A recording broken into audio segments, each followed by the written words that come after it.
If you've ever heard the term subordination in real estate and you're not sure what it is or how it works, keep watching. This is Trevor, and in this video, I'm here to teach you about subordination, how it works, what it's used for, why it's necessary, and who uses it. I'll also give you an example, so if you have any questions, just leave me a note in the comments below. And don't forget to subscribe. This information is critical for any real estate or mortgage professional to understand, as well as anyone looking to refinance their property, especially when they have two mortgage loans, such as a 30-year home loan and a home equity line of credit. After this video, you'll understand how subordination agreements work, how they're executed, who are the parties involved, and what you need to know when dealing with one. In order to understand how subordination works, first we need to understand the concept of lien position.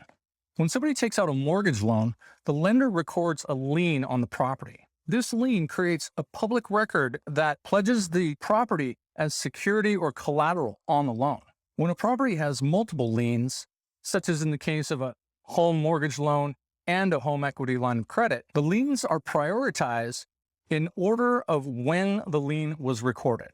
A lien that was recorded first is considered a senior lien, and any liens recorded after that are considered junior liens. So what does this matter? Well, in the event of foreclosure or bankruptcy, if the property has to be sold, the proceeds from that sale that are used to pay off the creditors are paid in order of lien position.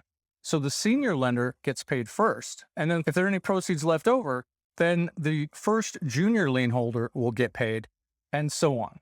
After the senior lender's been paid, if there aren't enough proceeds to satisfy the lien for the junior lender, the lien is extinguished and the junior lien holder needs to pursue other means to collect from the borrower. This is the reason why second mortgages usually have a higher interest rate than a first mortgage, because the second lien holder needs to be compensated for the higher risk due to their junior lien position. Subordination comes into play when a borrower wants to refinance their first mortgage after a second mortgage or a home equity line has been put in place.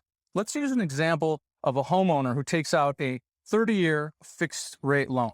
Then a couple years later, they take out a home equity line of credit. And let's say after a few years, the borrower wants to refinance their 30-year loan with a new loan because, say, interest rates went down. If the borrower wants to refinance their original loan, then the new loan would technically now be junior to the home equity line of credit. Typically, the new lender is not going to want to take a junior position when refinancing the original senior loan.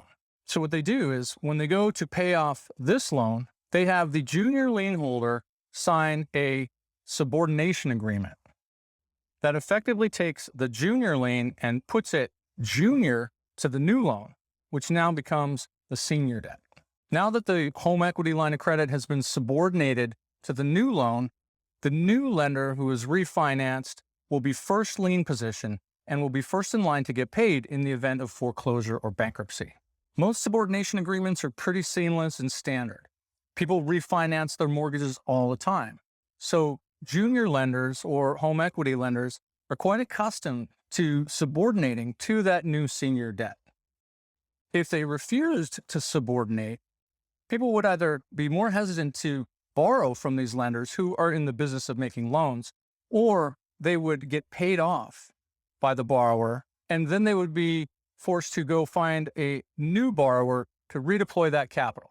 It actually serves them better to subordinate to the new senior loan so they're back in the same position that they were before, and they're still earning that higher rate of interest that they were.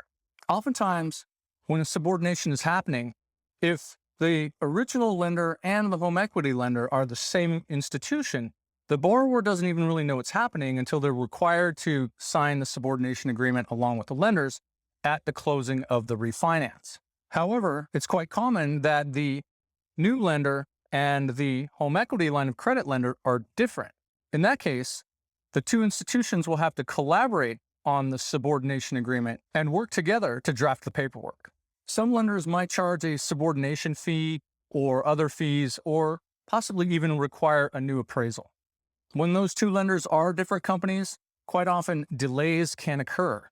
So it's important as a borrower to understand that a subordination agreement needs to be signed and help make sure that that process goes smoothly by communicating with both lenders and making sure that they are aware of what their responsibilities are. So let's recap those steps. When the borrower takes out their first loan, a senior lien is recorded.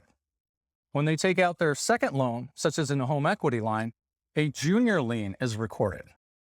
When the borrower wants to refinance the senior loan with a new loan, the new lender requires the junior lien holder to sign a subordination agreement.